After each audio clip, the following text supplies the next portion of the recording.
Magandang gabi mga katungit, mga idol. Ito na pala yung part 29 ng pagtuturo natin ng tungit. Paki-like and share po, paki-subscribe na rin po at huwag kalimutan pindutin ang notification bell para lagi po kayong updated tuwing lagi ako may bagong video. Paki-follow na rin po sa Facebook page ko, Budoy Costello. Mga idol, ang pag-uusapan natin ngayon yung mga violation sa tungit gaya ng misdel.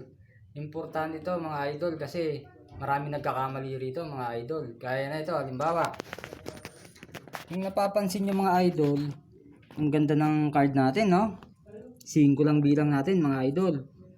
Tapos ngayon idol, ang gagawin natin dito, halimbawa lang to, lahat to halimbawa, importante to. Magdodraw tayo. Siyempre 5 lang bilang natin. Ngayon idol, ang heater halimbawa, ito ganyan karami, ito ang heater mga idol. Ngayon lalaban siya.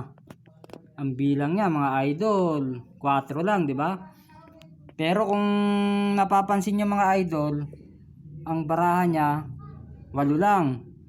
Kulang isa, di ba mga idol?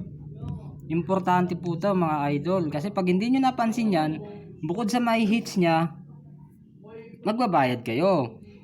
Kaya importante ito mga idol, yung misdel. Ngayon, hindi ko sinasabi ng daya siya.